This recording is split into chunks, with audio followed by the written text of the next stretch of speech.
At Netcelero, we simplify connectivity for system integrators and ARCs by transforming any available internet connection, even just a standard 4G SIM, into a reliable communications path, getting critical alarms and connectivity from on-site systems to any ARC. No firewall rules need to be changed, no router modifications. Our software solutions are designed to simplify connectivity, allowing our partners to make the most of their Dahua technology. We believe that establishing a secure and reliable communications path to any site should be cost-effective, quick, and simple. With our solutions, the path to any on-site hardware is always available, managed, monitored, and secure. We provide some of the most unique selling points in the industry. Ease of setup, it really is plug and play. It's secure with port forward geolocking and secure remote access, and the cost of ownership is low due to time-saving setup and affordable price point. The i-spi makes remote secure monitoring easy. System integrators should be spending their time demonstrating crystal clear footage or the powerful analytics from Dahua's range of systems. They should not be spending their time on site troubleshooting the client's internet connection or on the phone to an ISP because the ARC isn't receiving alarms. So how does the i-spi work? The i-spi is unlike traditional connectivity options like roaming SIMs or private APNs. It's a truly agnostic system. It works by creating tunnels back over any existing internet connection, DSL, mobile, fiber, or even Starlink, back to our servers, which are located around the globe. Simply plug the i-spi into the local network where the cameras or NVR are located. The i-spi will then tunnel back to our servers, and via these tunnels, we can provide open VPN connectivity and a public IP address with 4 port forwards. Now the client and ARC can communicate with the on-site cameras and NVRs without any modification to the on-site firewall or routers. The port forwards come as standard with geolocking to reduce the scope of IP addresses that can access your site to just your country. The i-spi is designed to make alarm connectivity back to the ARC as simple as possible. It's compatible with a large range of Dahua systems. If it has an IP address, it'll pretty much work with it. So NVRs, IP cameras, access control systems. Simply connect the i-spi to the local on-site network with the NVR and it'll pick up an IP via DHCP. A quick and pain-free setup in our portal and you can view your NVR and receive alarms. Where the i-spi comes into its own is when things change. The i-spi attempts to deal with network changes and issues with the goal of reducing the requirement for site visits to correct those issues. Any detected issues are logged in our customer portal for later review by yourself. An example of a connectivity challenge can be when, say, a client changes their home or office broadband router, resulting in the loss of port forwards you would have set up on the previous router. Or maybe the network range of the new router is now different, resulting in your NVR being unable to connect to the internet and hence the ARC. A firmware update factory resets your device, leaving your device on a different IP range and inaccessible from your port forwards. DHCP pools overlapping with static ranges, causing IP conflicts, resulting in intermittent or poor connection speeds to the ARC. So how would an i-spi help overcome this sort of challenge? Adding an i-spi would change the setup to as shown below. With a new ISP router, there's no loss of port forwards as they're not configured on it. Port forwards are configured on the i-spi. Even if the IP range changes, the i-spi adapts and creates an alias to resume connectivity to the NVR or camera system. IP conflicts are detected by the i-spi and reported to the portal so the ARC can identify the issue. It also creates a static ARP entry to prevent ARP cache poisoning. The i-spi works hard to keep your system online and connected to the ARC for alarm monitoring. The i-spi monitors the health of the internet connection from duplex and interface speed right up to the latency of the link. With 15 different connectivity error codes, you can now explain outages to your client rather than just guess at them. Not only is the health of the internet connection monitored, but also the health of the internal connectivity to the targets of the port forwards. The i-spi follow the leader feature allows you to target a MAC address instead of an IP for your port forwards, thereby allowing the target to remain on DHCP and still have your port forwards work even while it changes IP. In the example below, the camera is on DHCP and has an address of .100. The i-spi detects this using the MAC address and maps the port forwards accordingly. Now let's say the camera changes to 101 because it's on DHCP.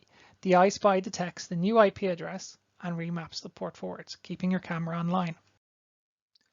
How many of us have lost hours, even days, dealing with an IT company just to get a port forward set up? And then what happened when you needed to go back and change the port forward later? Opening up ports from anywhere is viewed as high risk by most IT companies. Very few have firewalls capable enough to perform geolocking or intrusion detection. With the i-spi though, the port forwards are in your control. Port forwards are not required in the corporate firewall at all for this to work. Just a small set of simple, straightforward rules to allow the i-spi to connect out to our core network. These rules are simple IP and port based to pre-described destinations, thus representing a low-risk firewall change for the IT company. And in a lot of cases, these rules aren't even required, as they often just allow traffic out. The i-spi can also be stacked, or in other words, you can have more than one i-spi per internet connection.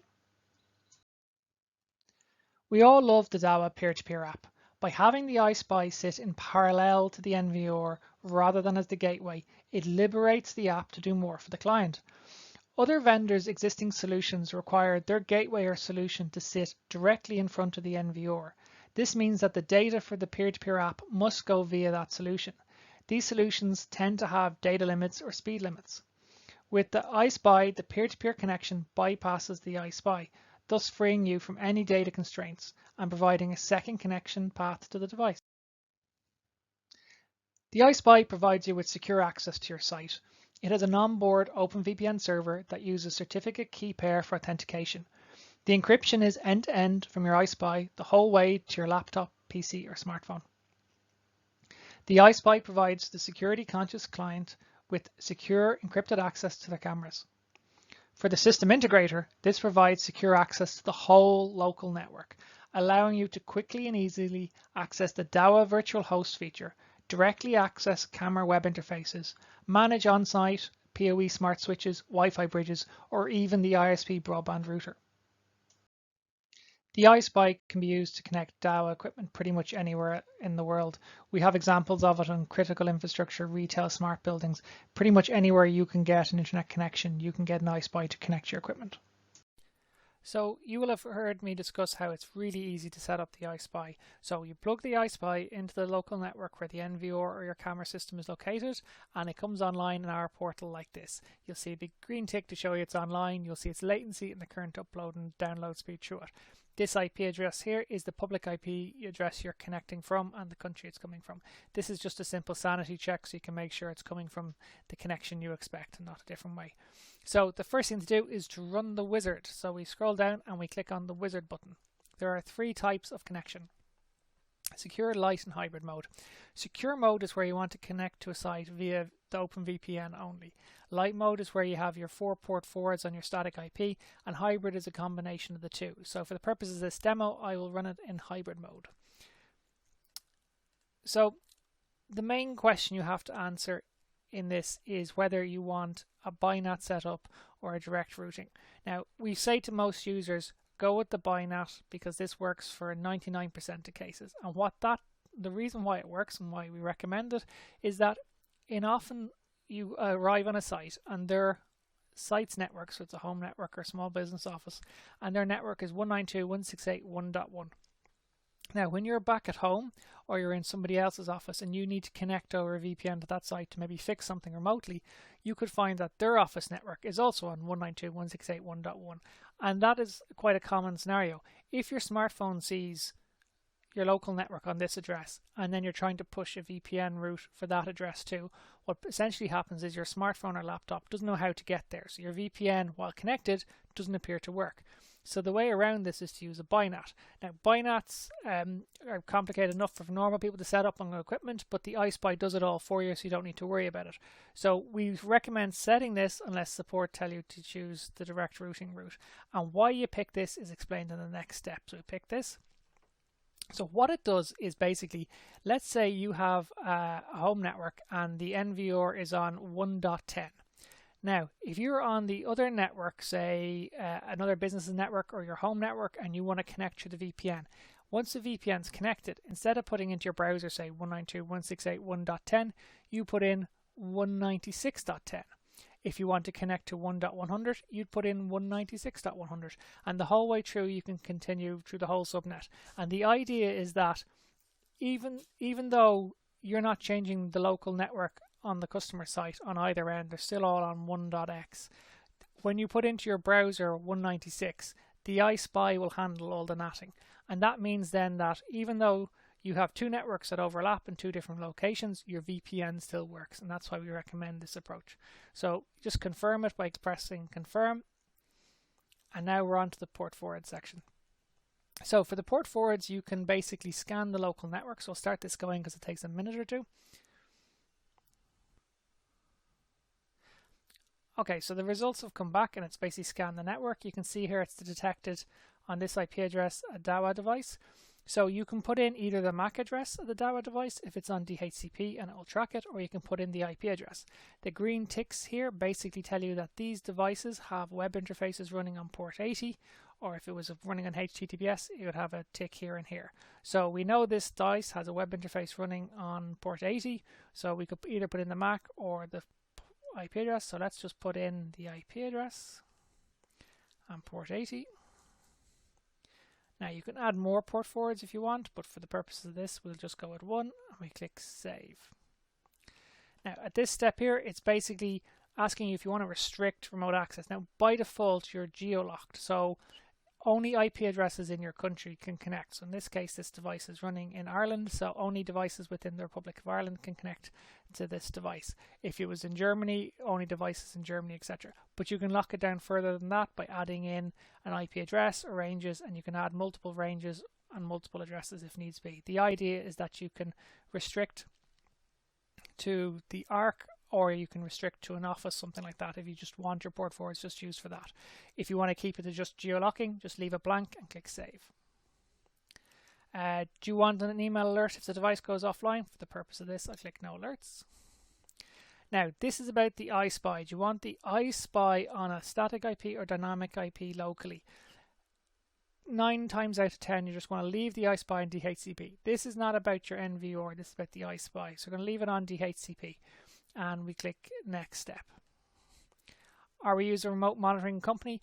This is for where you want to be able to send the events logs from the i-spi directly into Sentinel or IMIX.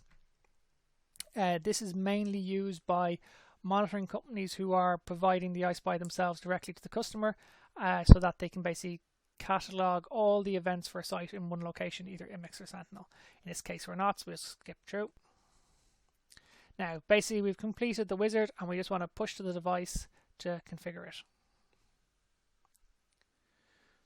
So the device is currently reloading its configuration. It'll update in a second when it's reloading, but I'll just scroll down to show you some important points first. So you can see here the port forwards. These have been masked just for because it's a demo, but basically this will be the public IP address and the port number you're connecting in on. This is where it's going to internally. You'll notice the grey circle there. That will turn green. If it can find that IP address, it'll green tick it, and it will do a basic TCP test against port 80 to make sure it's there. The idea of that is to detect errors that people often make in typing things in. This section down here is the VPN access section. So if we scroll down and have a look at the VPN access, if you're logged in and you want your connection file, you click download. If you want to send a file to a client, you'll click send. I'll show you the send in a second. But for download, you click download, and you can basically click this button and it downloads the connection file to your PC. That connection file is unique to this site, allows you to connect to this site without a username and password. The file contains their certificate key pair. If you want to get the programs for your PC, you can get the PC ones here, the Mac ones here, or if you want to run it on your smartphone, you can get them from here as well. Now, you can also use the send button to send it to third parties if you want. You click the send button, you enter their email address, it sends them a copy of the email, or sends them an email with the attached connection file, but it also has instructions on where to get the same programs you've just seen here to download. So it gives you links to all of these. So the file, when it arrives at the customer, has all the details they need to connect. The VPN connection, that's all there is really to it. Once it's set up, it's kind of running, and you connect. In the events log, it creates a record of any sort of events that happen, but that also includes the connections from the VPN clients. So we can see here the configuration is complete. It's got a green tick beside the 2, which basically says that it has managed to detect the IP, and it's managed to detect this port open. So this port forward should now have no problems working. So we're now going to basically test connecting to this public IP and this port.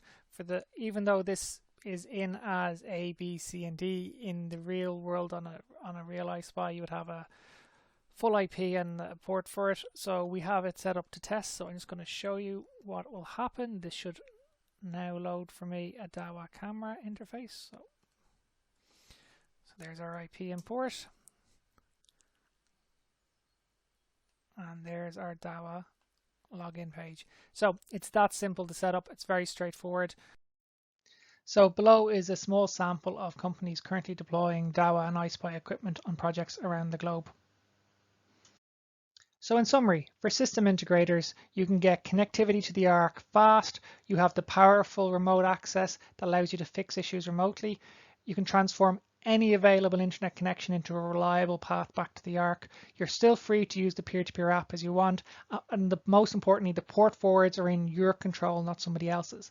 For Arcs, you can rapidly diagnose the root cause if you're not receiving an alarm. You can onboard customers immediately. No waiting for static IPs or connections to be delivered. You can simplify corporate connectivity by adding an i-spi and not having to negotiate with IT companies. And because we have global servers, you get low latency connections around the world. Thanks for taking the time to watch my presentation on the i-spi by Netcelero.